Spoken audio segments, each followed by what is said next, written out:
Good day mga kaibigan. Panibagong topic na naman tayo for today's video. Pero bago yan, paki-like and subscribe na din ng ating social media para updated ka palagi sa ating mga topic. Dito sa Philippine Vision TV. News update.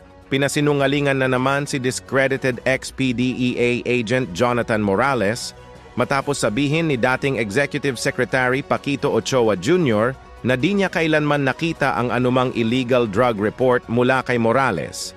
Dagdag pa ng dating Executive Secretary, hindi totoo na kailanman nakita at nakausap niya ng personal si Morales. Ito ay inihayag ni Ochoa sa nagaganap na Senate hearing sa diumanong leak sa Philippine Drug Enforcement Agency. Ayon kay Morales, nakipagkita siya mismo sa dating Executive Secretary upang ipakita sa kanya ang kanyang ulat. Ngunit pinasinungalingan ito mismo ni Ochoa sa hearing ni Senator Ronald Bato de la Rosa. At para malaman, panoorin ang video na ito. During your time as the Executive Secretary, did the information regarding the alleged involvement of Ms. Maricel Soriano and Bongbong Marcos and other high-profile cohorts reach your office? No, sir. Thank you. May we know if you have seen the alleged pre-operation authority document signed by Mr. Morales, which is one of the subject matter of this inquiry? Not at all, sir. Thank you.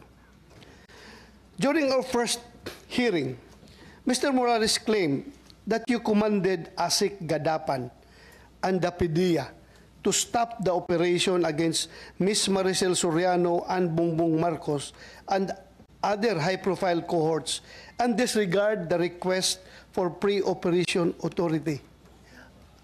Anong masasabi mo dito, sir? As I earlier mentioned, I don't even know him, and I don't recall of any occasion that we have met or even talked. So I completely deny that I have made those instructions as alleged.